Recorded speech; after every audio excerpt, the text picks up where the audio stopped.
old tablecloths, old bed sheets. Tucked away in his half studio, half showroom space. The way that it was woven is just like kaleidoscopic, like almost psychedelic. It's hard to believe that this was done in like the 1800s. Sam Zollman shows off a collection of fabrics, fasteners, and vintage sewing machines that could easily be mistaken for a museum collection.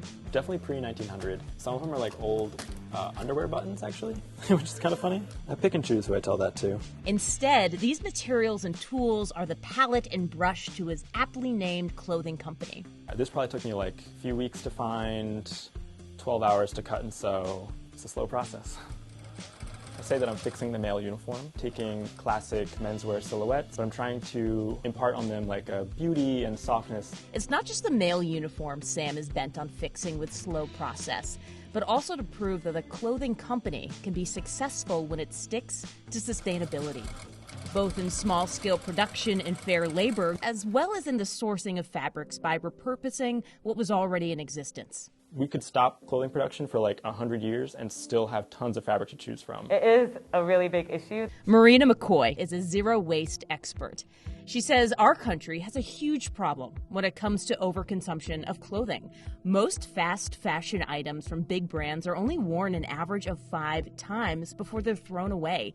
She says clothes may look neat and manicured on shelves, but the means it takes to get them there creates unnecessary waste, even in secondhand stores. In the United States, when we donate articles of clothing, only 10% of that actually gets resold. The convenience of buying clothes online and making returns is another culprit to the creation of clothing waste. Most items we return go into the landfill. 5 billion pounds of waste is created just from returns alone, and that equals 3.5 billion products. When things are just as easy as clicking a button and then you're done checking out, that has the biggest impact on waste.